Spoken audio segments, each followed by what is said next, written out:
Bonjour à tous. Du coup j'ai voulu essayer d'aller faire un petit peu le TET, donc le Trans-European Trail, donc quelques traces qu'ils ont faites avec ma belle XT de 35 ans, 1987. Donc dans mon secteur, donc en Normandie, je me suis dit on va aller essayer vu que je dois aller me faire un road trip un peu plus tard avec elle plus longtemps. Donc on va aller voir ce que ça donne sur les traces du TET. C'est un bon début, ça commence plutôt bien. Il y a des chemins très variés, du plus roulant au plus complexe, et ça, c'est plutôt bien sympa.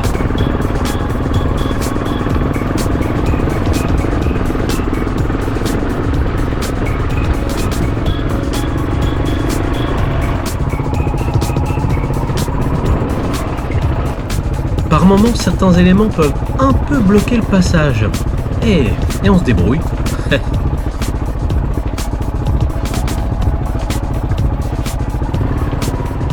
La végétation est parfois très dense, voire très dense.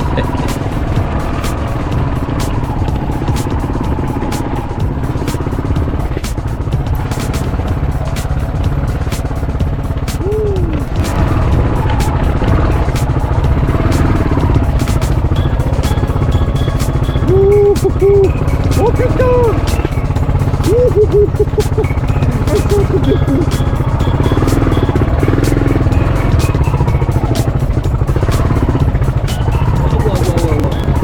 Ce chemin-là, il est... Oh, il est raison, ça!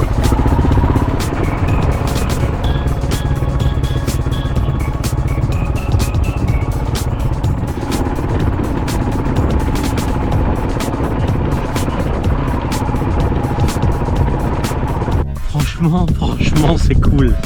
C'est cool, mais alors, c'est pas pour débutants totalement, quand même. Sans mentir, waouh, il y a des moments où ça envoie pas mal. Ça envoie pas mal du tout, sérieusement. Même avec mon XT, est-ce qu'elle va le faire? Et moi, je suis étonné, Je suis étonné. Elle envoie, waouh! Ouais, je sais, je suis content, j'ai la banane, c'est n'importe quoi, mais c'est génial.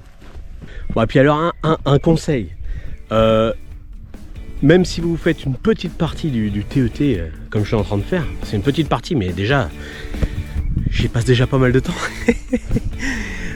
prévoyez une batterie externe. Là, je l'ai pas fait cette fois, comme un idiot.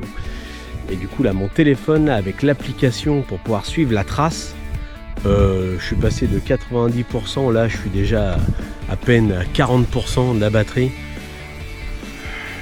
Ça descend vite ça descend vite.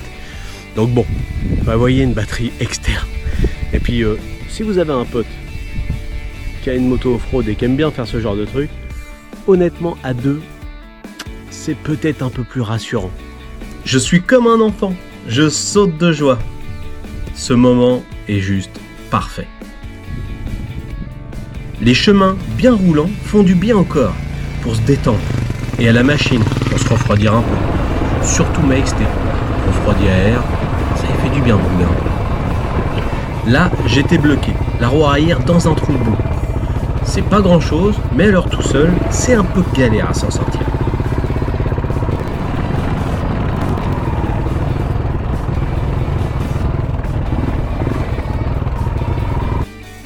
Les décors traversés sont juste un bonheur. Il suffit de contempler et de savoir profiter. Et pareil, un conseil, n'oubliez pas de prendre à boire. C'est tout con, mais avec le tracé du TET là, je vous assure que j'ai pas croisé grand chose où j'aurais pu acheter à boire. Et là, je suis en sueur et j'ai déjà très soif, quoi. Et entre nous, à la fin ça mériterait une fouille complète parce que ça me démange de partout. Je dois avoir des chenilles, des insectes dans tous les sens parce que tout à l'heure j'en ai déjà enlevé de l'intérieur du casque.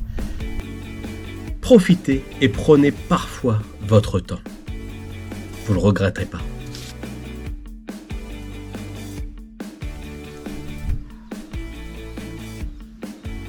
On est pas mal.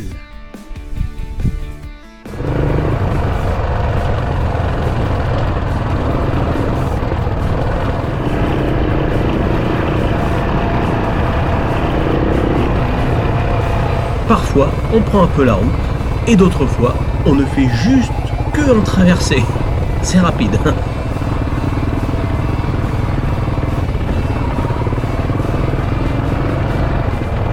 Le bonheur tient à peu de choses et le Trans-Eurotrail y contribue vraiment.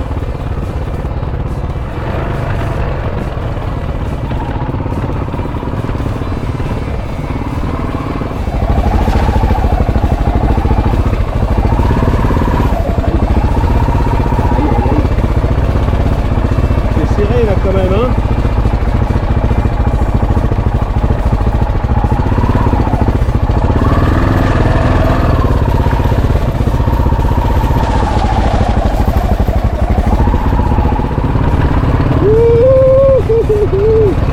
Merci.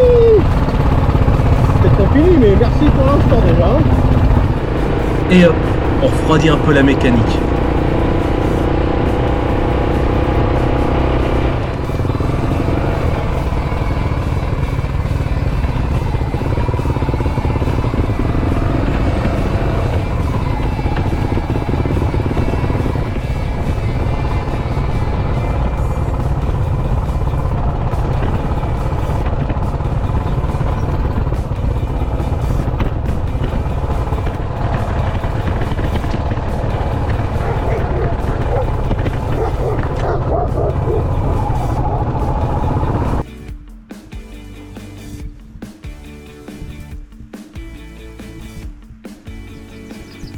J'ai plus de batterie sur mon téléphone, du coup je peux plus me guider sur les traces, donc je suis obligé de m'arrêter là. Bon, c'est dommage, hein, parce que regarde, je me suis fait des copines.